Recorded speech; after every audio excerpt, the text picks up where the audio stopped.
Assalamualaikum warahmatullahi wabarakatuh. Bismillahirrahmanirrahim. Nawayna ta'alluma wa ta'lim wa tadhakkura wa tadhkir wa naf'a wal intifa' wal ifadah wal istifadah wal hatha ala tamassuki bi kitabillahi ta'ala wa sunnati rasulih sallallahu alaihi wasallam wa du'a ila al-huda wa dalalata ala al-khair ibtigha' wajhillah wa mardatihi wa qurbihi wa thawabihi subhanahu wa ta'ala. اللهم إنا نسألك فهم النبيين وحفظ المرسلين وإلهام الملائكة المقربين. اللهم اغننا بالعلم وزينا بالحلم وأكرمنا بالتقوى وجملنا بالعافية. اللهم أخرجنا من ظلمات الوهم وأكرمنا بنور الفهم. سبحانك لا علم لنا إلا ما علمتنا إنك أنت العليم الحكيم. رب اشرح لي صدري ويسر لي أمري واحلل عقدة من لساني يفقه قولي وسدد لساني واهد قلبي بحق سيدنا محمد صلى الله عليه وسلم. Telah berkata Al-Imam Abdullah bin Alawi bin Muhammad Al-Haddad di dalam kitabnya Petunjuk Tarikat ke Jalan Akhirat. Moga-moga Allah Subhanahu wa taala manfaatkan kita dengan beliau, dengan ilmu beliau fid darain, di dunia dan akhirat. Amin Allahumma amin. Perihal menjaga waktu salat, muka surat 101. Jaga khusyuk dalam salat. Hendaklah anda berkhusyuk di dalam salatmu. Lazimkan hadir hati dalam salat. Berdiri dengan baik. Tertilkan bacaan ayat-ayat Al-Quran. Cuba memahami makna-maknanya. Rukuk dan sujudnya biarlah sempurna. Dan begitu juga dengan semua rukun-rukunnya. Jagalah sunat-sunat itu dan adab-adabnya yang telah disuruh oleh syarak untuk menunaikannya di dalam salatmu itu. Dan awas, jangan sampai berlaku kekurangan atau terluput sesuatu sehingga salatmu tidak sempurna. Jika anda tahu menjaga semua ini dengan baik, salatmu akan keluar putih bercahaya. Lalu dia berujar, moga-moga Allah Subhanahu wa taala menjagamu sebagaimana engkau telah menjagaku.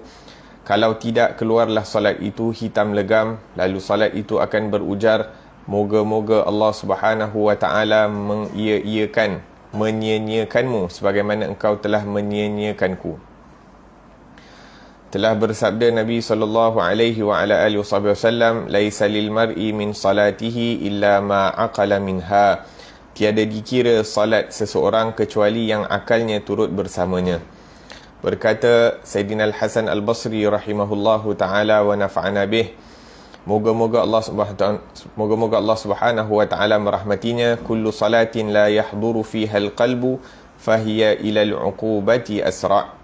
Setiap salat yang tiada dihadiri hati padanya, maka dia lebih segera kepada penyiksaan Allah Subhanahu wa taala.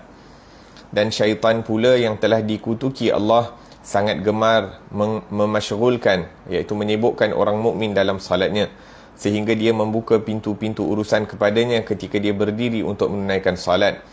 Syaitan akan mengingatkannya bermacam-macam hal dan perkara yang penting mengenai dunianya, padahal perkara-perkara itu tidak pernah terlintas dalam hatinya sebelum salat. Kerana maksud syaitan yang terkutuk itu hendak mengganggu salat orang itu supaya dia tiada menghadapkan salat itu dengan betul dan tidak menghadirkan dirinya dengan Allah. Kalau semua itu tiada berhasil, terluputlah penujuan dirinya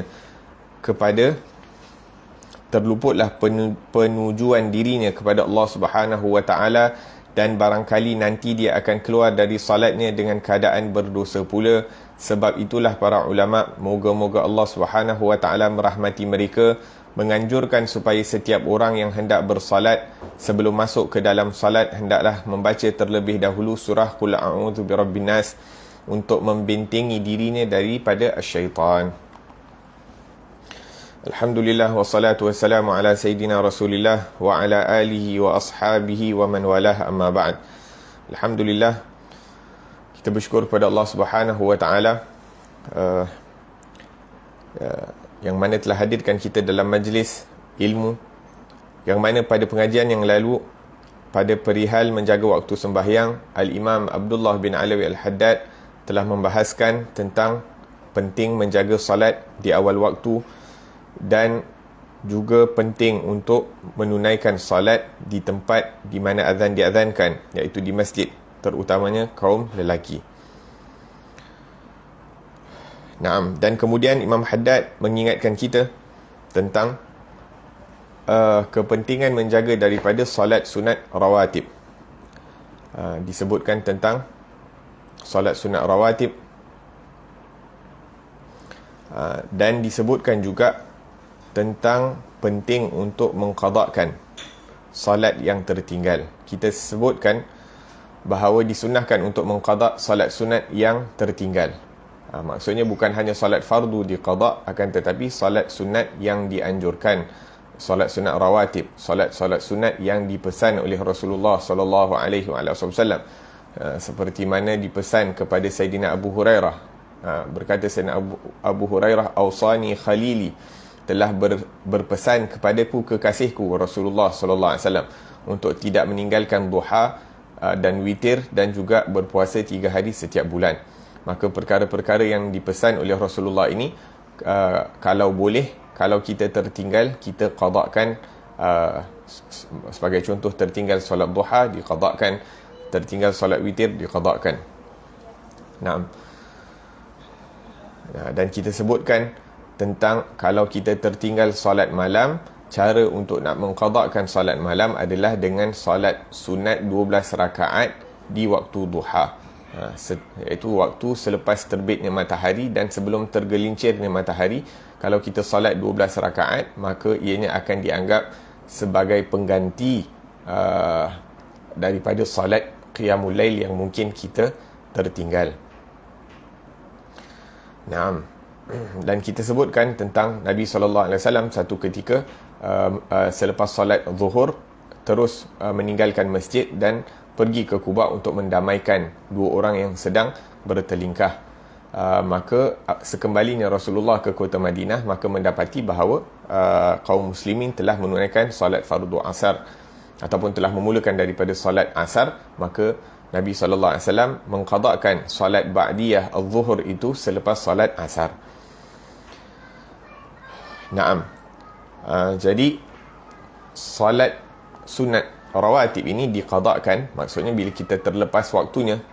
Akan tetapi selagi mana waktu solat itu masih ada, maka masih boleh dilakukan qabliyah ataupun ba'diyah. Sebagai contoh, kita pergi solat zuhur, muazzin dah iqamat telah dilaungkan, maka kita tak sempat nak solat qabliyah. Maka selepas solat zuhur itu, kita boleh melakukan qabliyah zuhur dahulu 2 rakaat, kemudian bagi salam, dan ditunaikan ba'diyah zuhur selepas qabliyah zuhur. Maksudnya, maka waktu qabliyah itu bukan hanya dikhususkan sebelum solat fardu zuhur, akan tetapi kalau tertinggal qabliyah zuhur itu sebelum zuhur, maka boleh dilakukan selepas zuhur, kerana masih lagi berada dalam waktu zuhur dan tidak dianggap sebagai qadaan selagi mana masih ada waktu. Bagaimana pula kalau qabliyah subuh, kita sampai masjid, imam ataupun muazzin dah iqamat untuk solat fardu subuh, maka walaupun boleh untuk kita nak solat qabliyah subuh selepas solat fardu subuh, akan tetapi yang lebih afdal untuk kita solat selepas solat qabliyah subuh itu qadaan selepas terbitnya matahari. Kerana apa? Kerana untuk mengelakkan daripada khilaf, kerana ada pendapat sebahagian ulama yang mengatakan bahawa solat sunat selepas subuh sehingga terbit matahari adalah haram, apa-apa jenis solat. Jadi untuk nak mengelak daripada kekhilafan, iaitu melakukan sesuatu perkara yang mana ada ulama yang mengatakan ianya haram ataupun tidak boleh, maka kita lakukan selepas terbitnya matahari.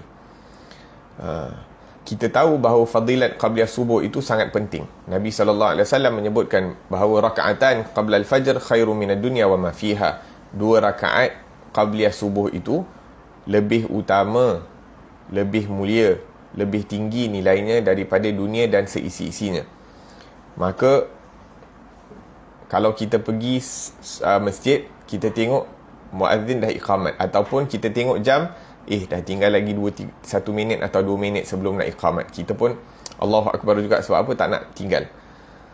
Tidak menjadi masalah untuk kita nak solat sunat qabliyah subuh Tapi jangan sampai sebab kita nak solat qabliyah subuh itu kita tertinggal takbiratul ihram bersama imam.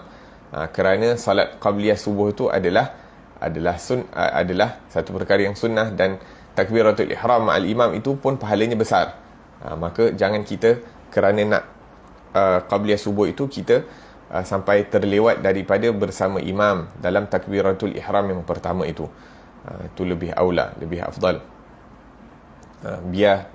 Maksudnya kalau kita nampak muazzin dah nak iqamat, khalas kita tak perlu nak solat sunat qabliyah.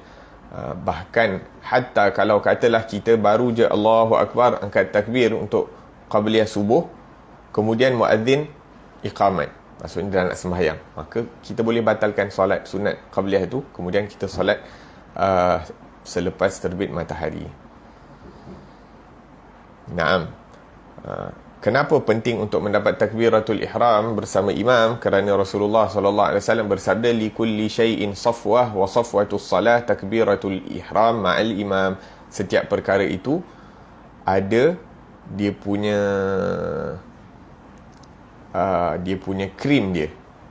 Ada perkara yang paling penting di dalamnya, dan perkara yang paling penting dalam salat adalah takbiratul ihram ma'al imam.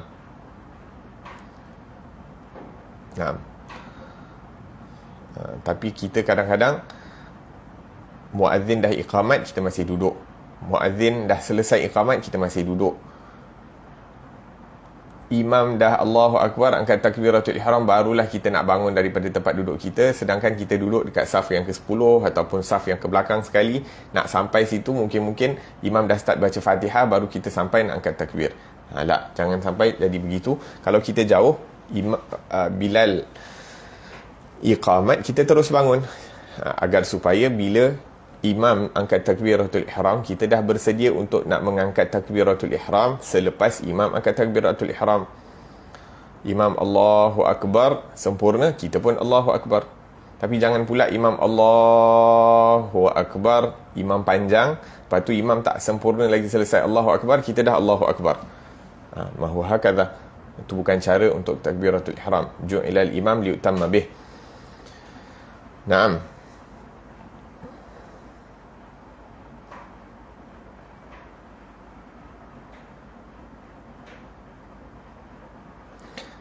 Tadi kita sebutkan kita mengelakkan daripada mengqada ataupun menunaikan solat qabliyah subuh selepas solat subuh. Kita mengakhiri sampai terbitnya matahari, kerana untuk nak mengelakkan daripada perselisihan pendapat para ulama yang mengatakan walaupun kita mazhab Imam Syafi'i mengatakan boleh untuk solat sunat yang tertinggal selepas ataupun pada waktu yang makruh, iaitu selepas subuh sehingga terbit matahari ataupun selepas asar sehingga terbenam matahari, akan tetapi untuk mengelakkan khilaf perselisihan pendapat di kalangan para ulama, maka kita akhirkan qada sunat qabliyah subuh itu selepas terbitnya matahari. Itu perbezaan para ulama. Adapun Imam Asy-Syafi'i membezakan, iaitu ada solat yang tak boleh nak dilakukan pada waktu yang makruh, ada solat yang boleh. Sebagai contoh, kalau kita tertinggal qabliyah subuh, kalau ikutkan boleh untuk kita nak solat pada waktu yang makruh itu, tapi lebih aula untuk kita mengakhirnya. Kemudian Imam Abdullah bin Ali al-Haddad mengingatkan kita tentang satu perkara yang sangat penting di dalam solat, walaupun ianya disebutkan sebagai sunnah solat, perkara-perkara yang sunat di dalam solat, akan tetapi ianya merupakan ruh, ianya merupakan kesempurnaan daripada as-salah, iaitu khusyuk. Sehingga Allah Subhanahu wa taala menyebutkan di dalam Al-Quran, qad aflahal mu'minun alladhina hum fi salatihim khashi'un, telah berjayalah orang-orang yang beriman. Siapakah orang tersebut? Mereka adalah orang-orang yang khusyuk, hadir hatinya di dalam as-salah. Bila mereka berdiri, mereka merasakan mereka itu dipandang, dipantau, diperhatikan oleh Allah Subhanahu wa taala. Ketika membaca daripada surah Al-Fatihah, mereka bukan beri perhatian nak menyempurnakan bacaan itu kerana orang lain mendengar, sama ada menjadi imam sebagai contoh, maka diperbaikkan, disempurnakan bacaan itu kerana merasakan orang lain mendengar, orang lain memerhatikan, akan tetapi disempurnakan bacaan itu kerana merasakan bahawa Allah Subhanahu Wa Taala sedang mendengar daripada bacaan hamba-Nya tersebut. Sehingga kuatnya dia merasakan bahawa Allah sedang memerhatikan kepadanya, sedang mendengar daripada bacaannya, sehingga tidak rasa bahawa dia ada bersama orang lain. La ilaha illallah. Begitu juga apabila dia rukuk, dia sujud di hadapan Allah Subhanahu Wa Taala, dia merendahkan dirinya, dia merasa hina di hadapan Allah Subhanahu Wa Taala, merasakan kelemahannya dan merasakan kekuatannya Allah Subhanahu Wa Taala, merasakan kefakirannya di hadapan Allah dan merasakan kemahakayaannya Allah Subhanahu Wa Taala, Rabb yang yang dia sedang berdiri di hadapannya.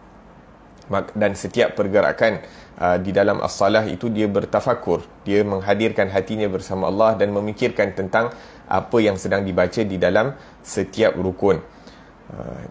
Sehingga perkara-perkara tersebut apabila dilakukan, maka akan mendatangkan khusyuk di dalam salat.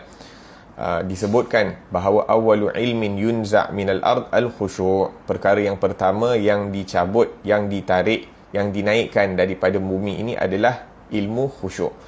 Iaitu sehingga hatta la yakad, sehingga akan-akan tak ada orang yang salat berjemaah itu mempunyai khusyuk di dalam salat mereka. Waliyadzubillahi tabaraka wa ta'ala. La ilaha illallah. Disebutkan dalam riwayat bahawa apabila salat berjemaah dilakukan, maka Allah Subhanahu Wa Taala akan perintahkan para malaikat untuk melihat siapa yang ada khusyuk. Adakah imam ada khusyuk ataupun tidak. Kalau imam tak ada khusyuk, maka dilihat pada saf yang pertama. Kalau tak ada orang yang di saf pertama khusyuk, dilihat pada saf yang kedua, ketiga, keempat. Apabila dijumpai ada satu orang di dalam solat jemaah itu yang khusyuk, walaupun ianya berada di akhirus saf, dia sembahyang di saf yang terakhir, akan tetapi hanya dia sahaja yang hatinya hadir bersama Allah Subhanahu Wa Taala, maka kata para ulama, pada hakikatnya yang jadi imam di dalam solat itu adalah orang yang mempunyai khusyuk di dalam solatnya. Orang yang jadi imam pada hakikatnya adalah orang yang khusyuk hatinya di dalam as-salah. Akan tetapi kalau tak ada satu orang pun dalam jemaah tersebut yang khusyuk hatinya bersama Allah Subhanahu Wa Taala, maka Allah Subhanahu Wa Taala dengan sifat pemurahnya itu menerima salat jemaah itu kerana mereka berkumpul kerana Allah Subhanahu Wa Taala. Mereka berkumpul untuk menzahirkan syiar Allah Subhanahu Wa Taala, menunaikan salat dengan keadaan berjemaah. La ilaha illallah. Maka kalau ada satu orang pun khusyuk, itu dah hebat. Apatah lagi kalau kita dimuliakan oleh Allah Subhanahu Wa Taala untuk sembahyang bersama para ulama yang mana hati mereka itu sentiasa hadir bersama Allah Subhanahu Wa Taala. Bayangkan solat berjemaah yang mana di dalamnya hadir orang-orang saleh, orang-orang yang hati mereka itu selalu dipandang oleh Allah Subhanahu Wa Taala, maka nilai pemberian Allah di dalam solat itu jauh lebih hebat daripada solat jemaah yang kurang kehadiran hati mereka di dalam as-salah. Sebab itu walaupun kita dah dikatakan kita boleh nak repeat solat kita. Sebagai contoh, kalau kita dah semayang, kita semayang munfarid, kita semayang bersendirian, lepas tu ada solat yang sama. Contohnya kita dah solat zuhur sendiri, kemudian ada orang solat berjemaah, kita boleh repeat balik kerana solat, kalau kita repeat tu solat kita yang lebih baik, solat yang kedua tu lebih baik. Kalau kita dah solat berjemaah yang pertama, mungkin jemaah yang kedua itu dihadiri oleh orang yang lebih alim, orang yang lebih sempurna sifat dia menjadi imam, maka dianjurkan kita untuk mengulangi balik daripada solat kita itu,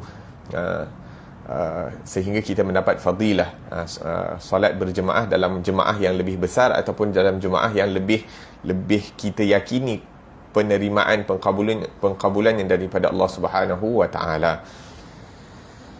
La ilaha illallah. Kemudian terkadang orang mengatakan, saya ni dah jaga solat, akan tetapi maksiat pun masih juga aktif, iaitu tidak berkurangan. Maka hendaklah kita rujuk kepada keadaan solat kita. Adakah solat kita itu telah sempurna? Adakah solat kita itu didirikan dalam keadaan kita memahami daripada isi kandungan Al-Quran? Mungkin kita dah 10 tahun solat, 20 tahun solat daripada baligh, mungkin 30 tahun, tapi dalam 10-20 tahun itu adakah kita sudah memahami hatta bacaan daripada Fatihah, apa yang kita sedang bacakan? Adakah kita telah memahami daripada surah-surah pendek yang kita bacakan? Adakah kita telah memahami daripada zikir-zikir yang kita bacakan? Subhana rabbiyal azim wa bihamdih, subhana rabbiyal a'la wa bihamdih, sami Allahu liman hamidah, rabbana walakal hamd, rabbighfirli warhamni. Adakah kita telah memahami daripada apa yang kita bacakan daripada zikir-zikir di dalam salat itu ataupun dalam rukun-rukun salat, sehingga setiap pergerakan dalam salat kita itu hadir hati kita bersama Allah dan kita memahami apa yang sedang kita bacakan di dalam salat tersebut. Sehingga apabila hadir hati kita bersama Allah di dalam salat, barulah kesan salat itu akan datang dalam kehidupan kita, barulah ianya akan menjadi asbab innas salata tanha 'anil fahsya'i wal munkar. Sesungguhnya salat itu akan mencegah seseorang itu daripada perbuatan keji dan mungkar. Naam, maka apabila penting untuk menghadirkan hati di dalam salat, maka antara asbab untuk mendapatkan kehadiran hati di dalam salat itu adalah dengan menyiapkan diri sebelum salat untuk hadir hati kita sebelum kita masuk ke dalam salat. Kita hadir awal, sebagai contoh, mungkin 5 minit, 10 minit sebelum kita salat, kalau kita salat di rumah, ataupun kalau kita salat di masjid, waktu azan kita dah sampai ke masjid, maka 5 minit, 10 minit sebelum salat itu kita telah hadirkan hati kita, berdoa kepada Allah Subhanahu wa taala, berzikir, beristighfar, berselawat ke atas Rasulullah sallallahu alaihi wasallam. Maka dengan itu akan menyebabkan akan menjadi asbab dihadirkan hati kita bersama Allah Subhanahu wa taala, sehingga apabila kita dah sibukkan diri dengan zikir dan doa sebelum salat, maka hati kita tidak akan diganggu, fikiran kita tidak akan diganggu sewaktu as-salah.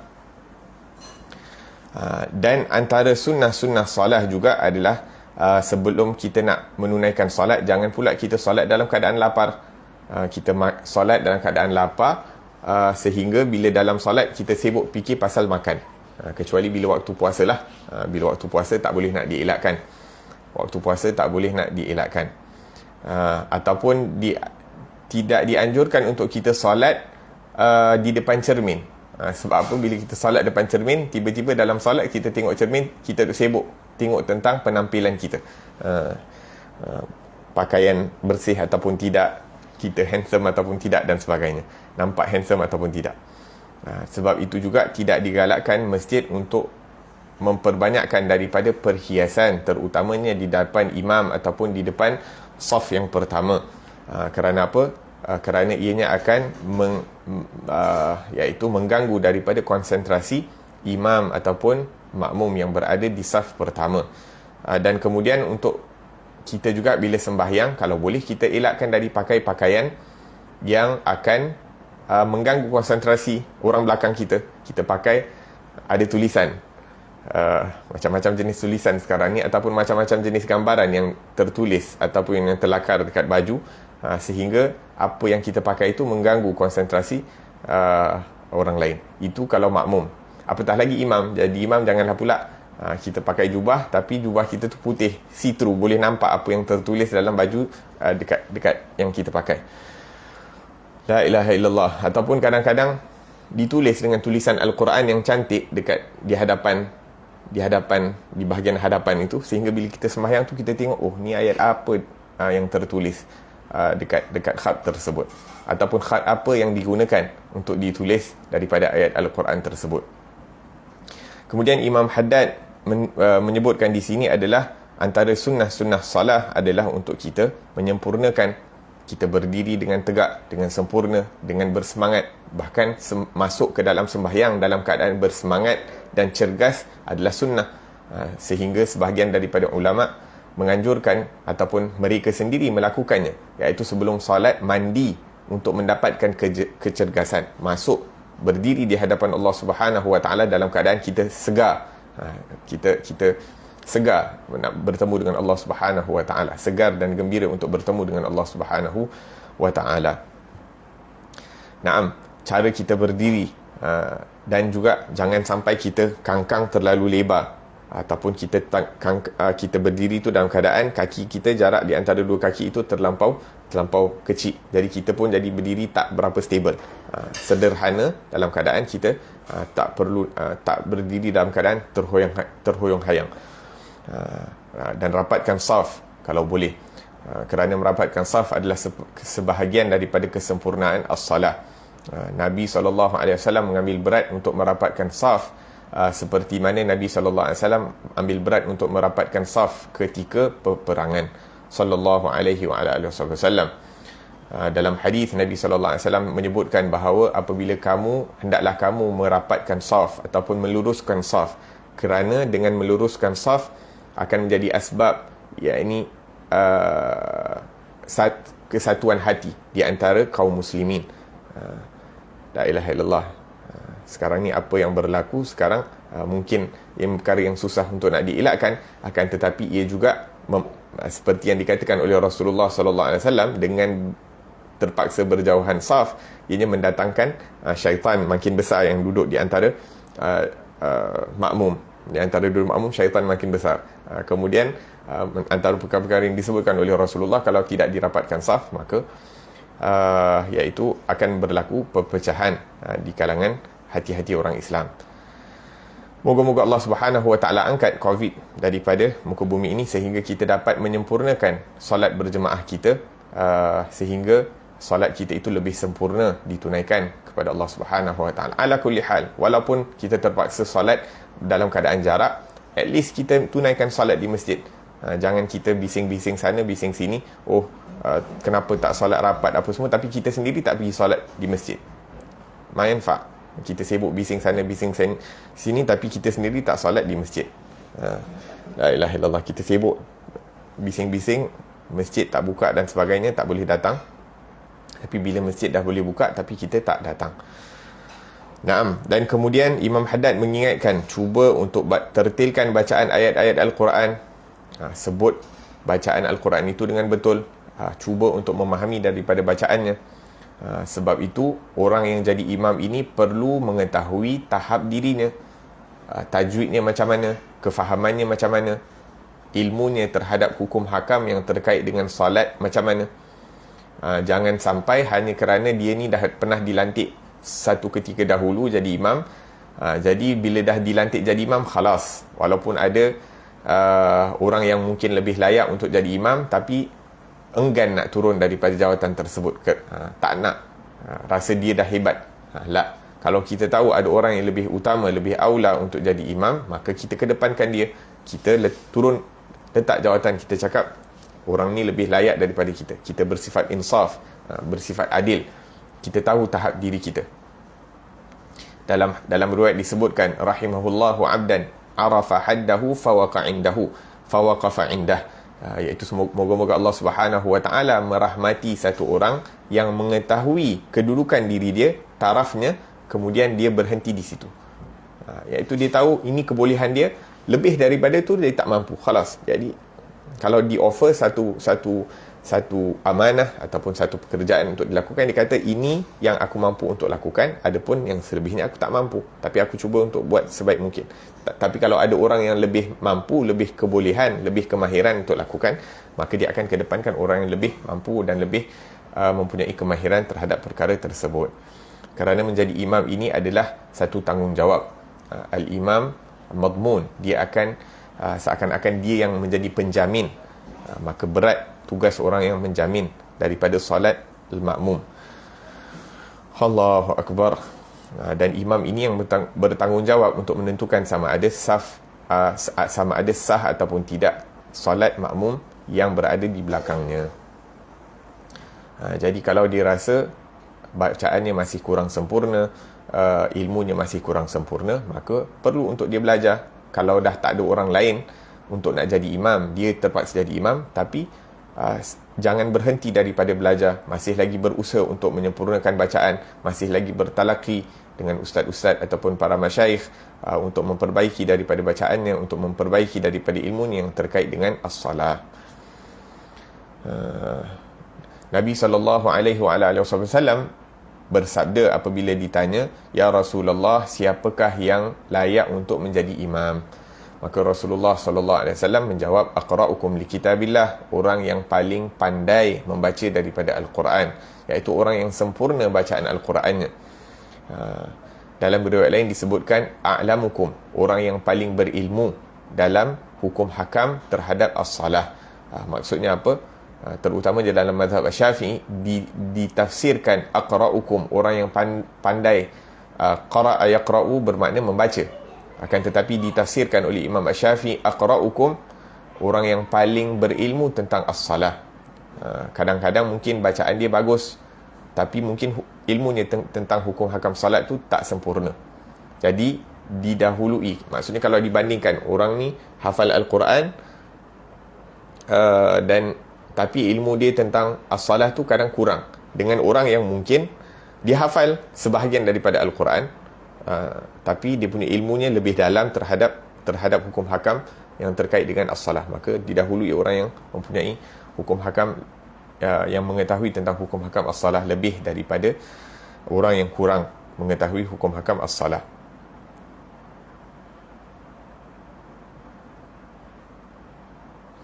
Naam.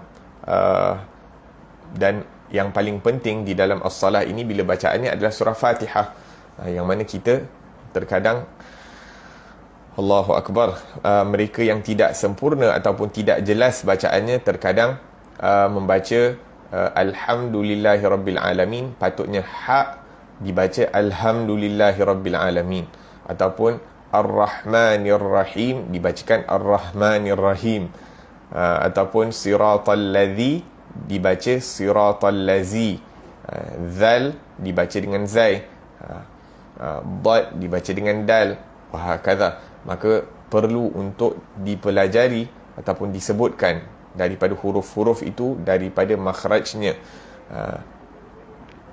Kadang-kadang kita rasa segan nak tegur imam, kerana akan menyebabkan dia tersinggung, tapi bukan kita tak nak jaga hatinya, akan tetapi kita nak jaga syariat yang diperintahkan Allah untuk dijaga. Allah Subhanahu Wa Taala yang menyuruh, yang memerintahkan kita agar menyempurnakan daripada as-salah tersebut. Bila bacaan sempurna, terutamanya surah Fatihah, maka barulah solat itu diterima. Waliyadzubillah, kalau tidak, ditakuti solat itu tidak diterima dan menjejaskan daripada solat makmum. Dan apabila seseorang itu menjaga daripada salatnya, menjaga daripada rukun-rukun salat, menjaga daripada ab'adus salah, menjaga daripada sunnanus salah, sunat-sunat sebelum salat, sunat sewaktu salat, sunat-sunat selepas salat, maka salat akan bergembira dan mengatakan, hafizakallah kama hafiztani, moga-moga Allah menjaga kamu, memelihara kamu seperti mana engkau memelihara dan menjaga aku.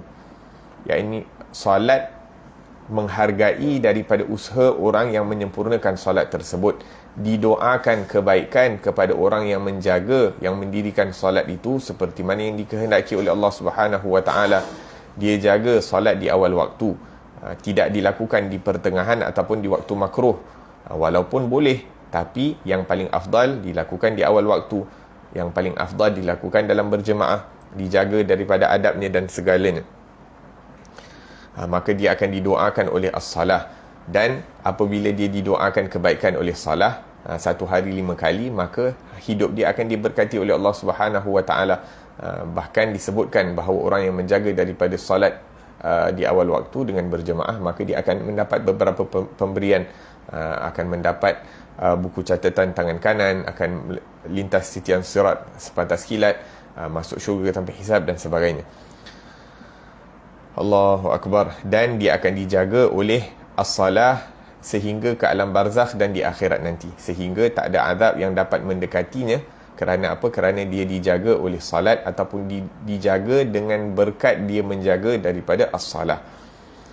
Akan tetapi kalau dia tidak mengambil peduli tentang salat, asal boleh, yang penting dia tunaikan salat, awal ke, pertengahan ke, waktu makruh ke, habis salat dah masuk waktu salat yang seterusnya, maka orang-orang seperti ini tidak menjaga daripada rukun-rukun salat, tidak menjaga daripada sunat-sunat salat, tidak mengambil berat untuk mengetahui daripada sunat-sunat sebelum, sewaktu dan selepas salat, maka orang-orang seperti ini akan didoakan keburukan oleh as-salah.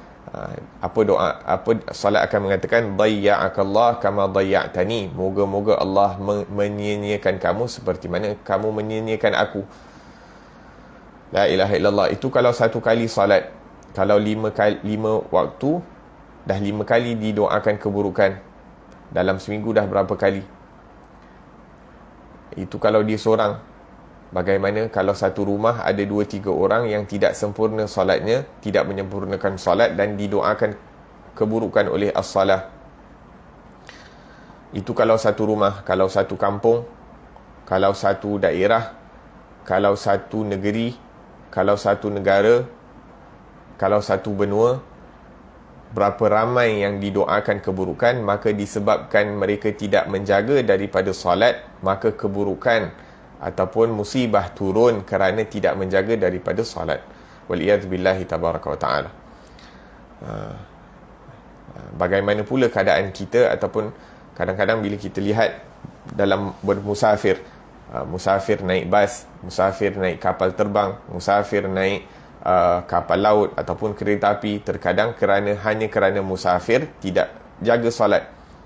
Bila mukim, bila ada dekat rumah, solat, tapi bila keluar anggap susah dan sebagainya, khalas tidak dijaga daripada waktu solat, ataupun tidak mengatur daripada waktu untuk untuk melakukan perjalanan dengan waktu yang sesuai, sehingga solat itu tidak perlu dikorbankan ataupun mudah untuk melakukan solat apabila diaturkan waktu.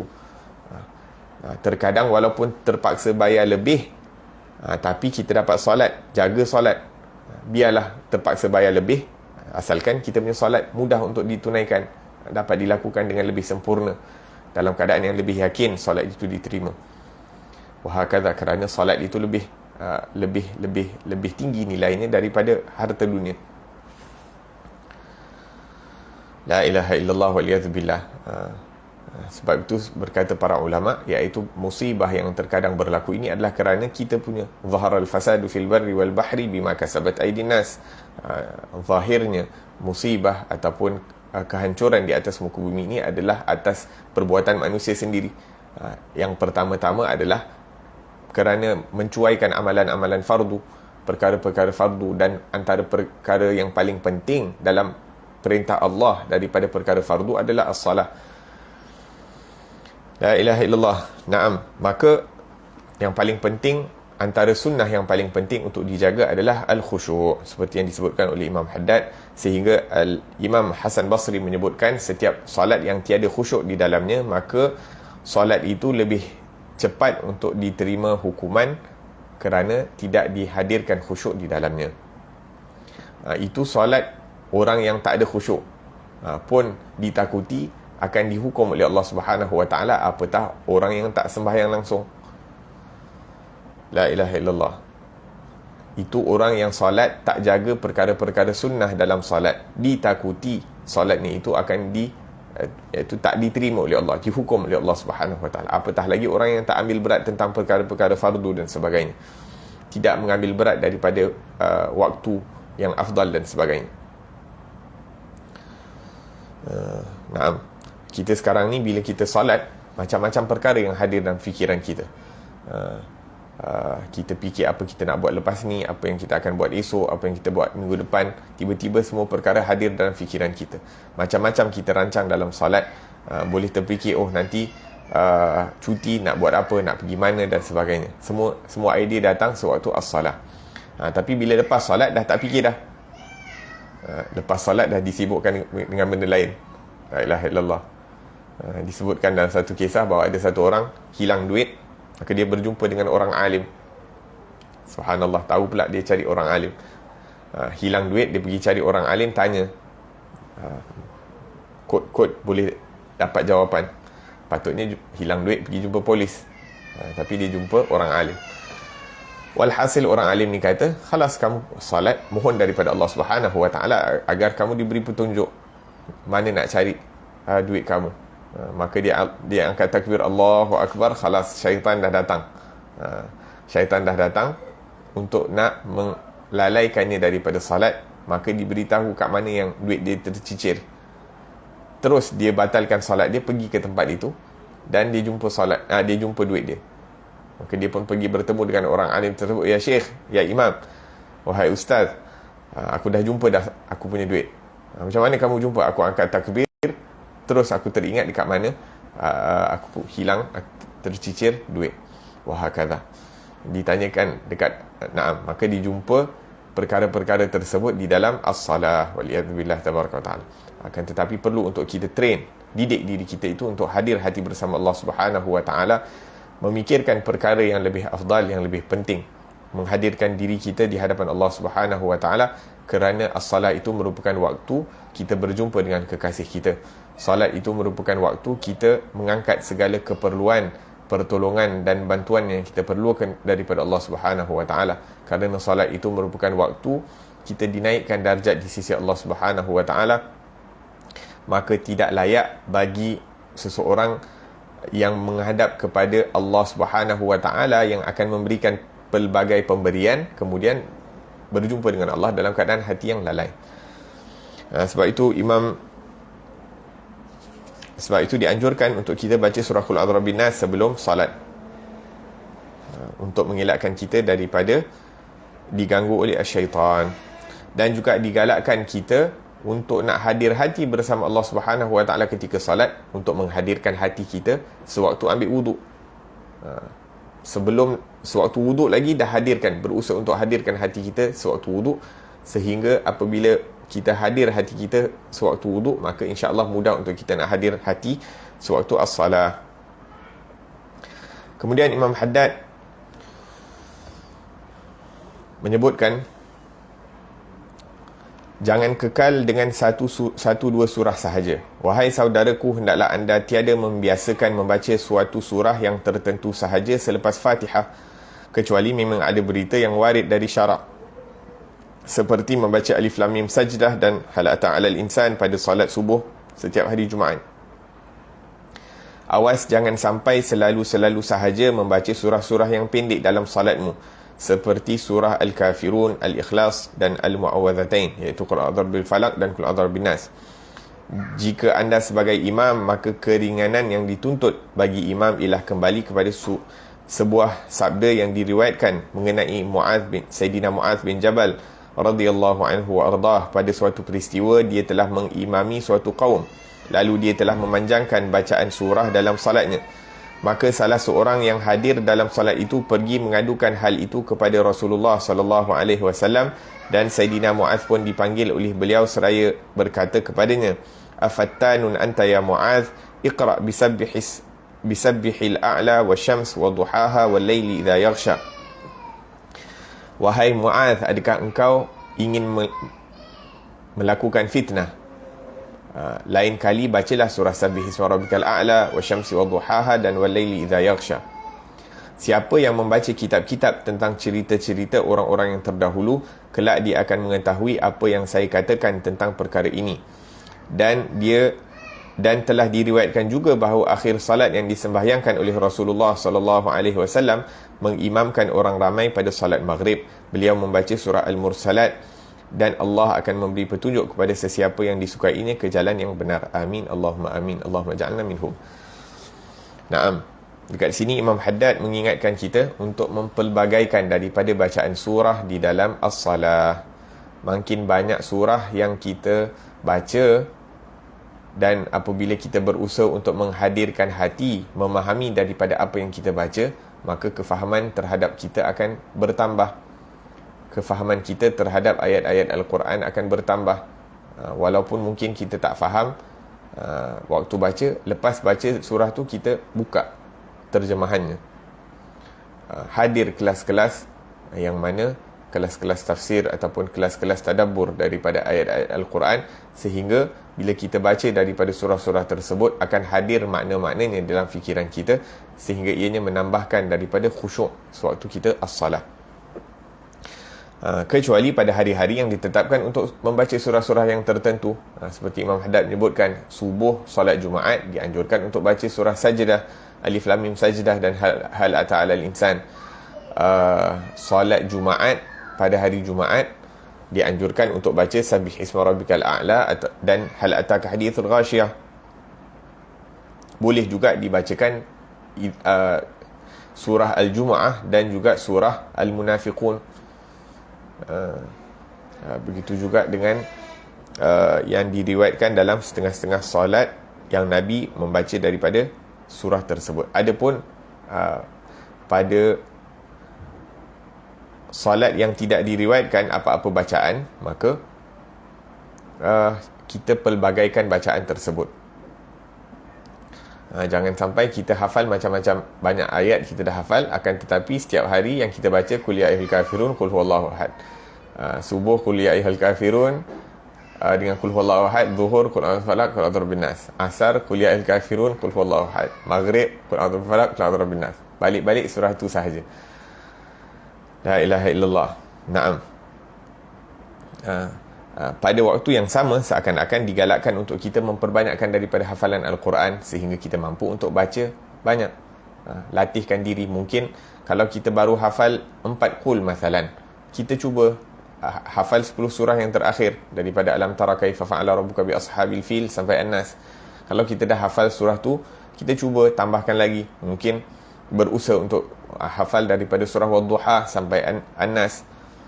Dah hafal, cuba hafal pula daripada Sabbihisma Rabbikal A'la sampai An-Nas. Kalau ada kemampuan dan ada waktu, ada semangat, dipermudahkan untuk menghafal daripada Al-Quran, cuba untuk hafal daripada juzuk 30 Amma Yatasa'alun sampai An-Nas dan sebagainya. Sehingga kita mampu untuk memperbanyakkan daripada bacaan-bacaan. Dan bacaan-bacaan daripada juzuk Amma ini banyak menceritakan tentang alam kubur dan juga negeri akhirat, yang mana apabila kita banyak mendengar tentang peristiwa-peristiwa yang akan berlaku di negeri akhirat, maka kita akan bersungguh-sungguh untuk membuat persiapan untuk menuju ke negeri akhirat. Naam. Pada waktu yang sama juga diingatkan, kalau kita jadi imam, jangan pula terlalu panjang bacaannya. Jangan pula kita terlalu panjang bacaan menjadi imam, syok sendiri. Mentang-mentang jadi imam, suka hati nak baca apa, dibaca perlahan, baca panjang-panjang dan sebagainya. Kalau baca solat sunat sendiri, tak menjadi masalah. Nak baca slow ke, nak baca panjang ke, tak jadi masalah. Tapi bila kita jadi imam, cuba jadikan solat itu ringkas dan padat, short and sweet. Maksudnya cukup daripada tajwidnya, cukup daripada hukum-hukumnya, tidak terlalu panjang dan tidak terlalu pendek, tidak membuka ruang sehingga makmum itu lalai di dalam solat mereka. Jangan sampai kita solat terlalu lama dan panjang sehingga menyebabkan makmum itu lalai di dalam solat mereka. Disebutkan bahawa Rasulullah SAW bersabda, bersederhanalah kamu ketika menjadi imam, kerana di belakang kamu tu mungkin ada orang tua, mungkin ada ibu-ibu yang ada anak di sekelilingnya, mungkin ada orang yang sibuk nak solat berjemaah untuk mendapatkan fadilat solat berjemaah. Tapi bila tengok imam solat panjang sangat, khalas, dia kata aku sembahyang sendiri je sebab aku sibuk. Dengan kita memberi perhatian kepada orang-orang yang ada di belakang kita, maka akan memudahkan mereka itu untuk istiqamah hadir solat berjemaah. Allahu Akbar. Naam. Kecuali kalau di belakang kita itu adalah makmum yang terhad. Apa yang dimaksudkan makmum yang terhad? Maksudnya, contohnya dekat madrasah. Kita duduk dekat madrasah, memang semuanya pelajar tahfiz ataupun pelajar mempelajari daripada syariat. Tak ada orang luar. Khalas, kita tahu memang waktu tu tak jadi masalah untuk memanjangkan salat, maka kita boleh untuk nak memanjangkan daripada as-salah.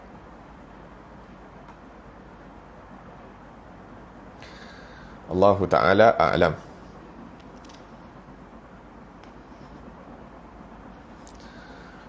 Kemudian fasal yang seterusnya, Imam Haddad mengatakan perihal imam dan makmum.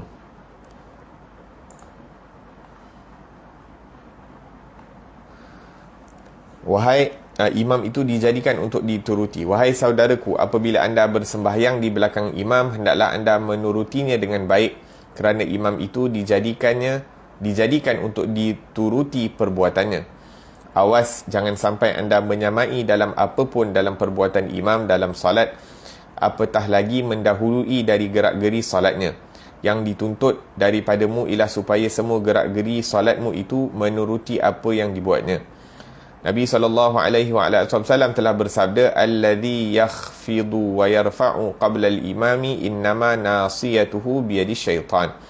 Orang yang menundukkan kepalanya dan mengangkat kepalanya sebelum imam, seakan-akan ubun-ubunnya itu dikawal oleh syaitan. Naam, Imam Haddad menyentuh tentang as-salah, salat berjemaah, yang mana hukum salat berjemaah ini berbeza di kalangan para ulama, iaitu para ulama berbeza pendapat tentang hukum salat berjemaah. Ada yang mengatakan ini adalah fardu ain, ada yang mengatakan ia adalah fardu kifayah, dan ini merupakan pendapat Imam Asy-Syafi'i. Dalam mazhab kita, Imam Asy-Syafi'i, salat berjemaah hukumnya adalah fardu kifayah. Kalau dilakukan oleh satu sebahagian, maka terangkat dosa ataupun tanggungjawab itu terangkat daripada yang lain. Dan mereka yang melakukan daripada salat berjemaah itu akan mendapat pahala di sisi Allah Subhanahu wa taala. Dan ada juga yang mengatakan bahawa ini adalah sunnah muakkadah.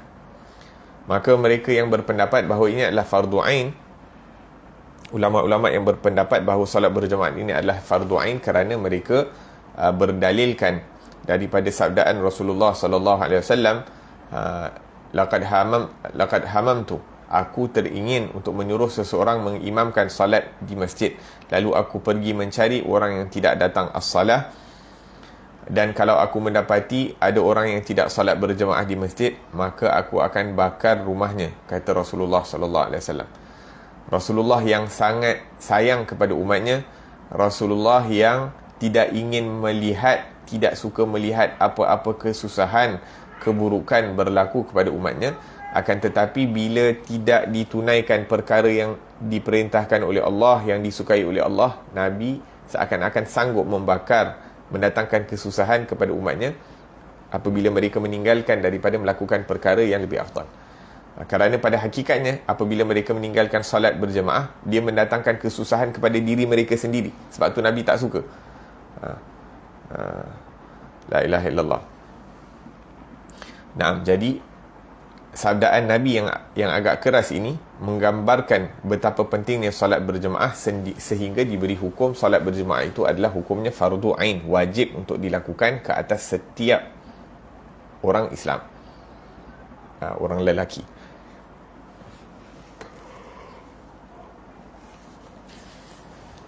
Naam. Dan dalam hadis ini menunjukkan seakan-akan Nabi marah, dan orang marah biasanya akan memberi ancaman, yang mana terkadang apa yang diancam tu dia tak buat, cuma sebab dia tengah marah, maka dia cakap satu perkara yang mungkin nampak berat. Begitu juga perlu difahami daripada hadis ini, seakan-akan Nabi menunjukkan akan kemarahannya terhadap orang-orang yang tidak melakukan salat berjemaah bila ianya mudah untuk dilakukan. Adapun kalau ada keuzuran, adapun kalau ada perkara-perkara yang menghalang dan sebagainya, maka tidak menjadi masalah untuk melakukan salat di rumah ataupun berjemaah di rumah. Dalil yang kedua yang mengatakan bahawa salat berjemaah ini adalah fardu ain adalah dalam Al-Quran. Allah Subhanahu wa taala menceritakan bagaimana untuk menunaikan salat ketika berperang, iaitu hatta ketika berperang pun perlu untuk menunaikan salat berjemaah, dan Nabi sallallahu alaihi wasallam ajar ada beberapa cara untuk menunaikan salat berjemaah ketika dalam peperangan. Ketika musuh berada di bahagian depan menghadap kiblat, kita sembahyang menghadap kiblat, musuh berada di arah kiblat kita, ataupun kadang-kadang musuh berada di belakang kita, iaitu kita salat menghadap kiblat, musuh berada di bahagian belakang. Semuanya ada cara-cara yang disebutkan oleh para ulama di dalam kitab fiqh, nak menunjukkan betapa pentingnya salat berjemaah ini, sehingga pada waktu perang pun tidak boleh ditinggalkan. La ilaha illallah. Naam. Dan kemudian ada pun bagi para ulama yang menganggap ini merupakan satu fardu kifayah, seperti Imam Asy-Syafi'i rahimahullah, adalah berdasarkan daripada hadis yang mana salatul jamaah tafdulu salatul fadh bi 75 darajah. Salat bersendirian itu 25 kali ganda ataupun darjatnya lebih tinggi daripada pahala orang yang salat bersendirian. Berkata para ulama, iaitu satu darjat itu pahalanya ataupun besarnya adalah seperti langit dan bumi. tu kalau satu, ni 25 kali ataupun 27 kali. Dan perbezaan riwayat menunjukkan bahawa pemberian ganjaran ataupun darjat itu bergantung kepada kualiti solat ataupun keadaan seseorang itu menunaikan solat. Seperti yang kita sebutkan tadi tentang orang yang ada khusyuk, dia itu solatnya lebih berkualiti, nilainya lebih tinggi di sisi Allah Subhanahu wa taala. Allah taala alam. InsyaAllah kita akan sebutkan daripada adab-adab salat berjemaah pada pengajian yang akan datang.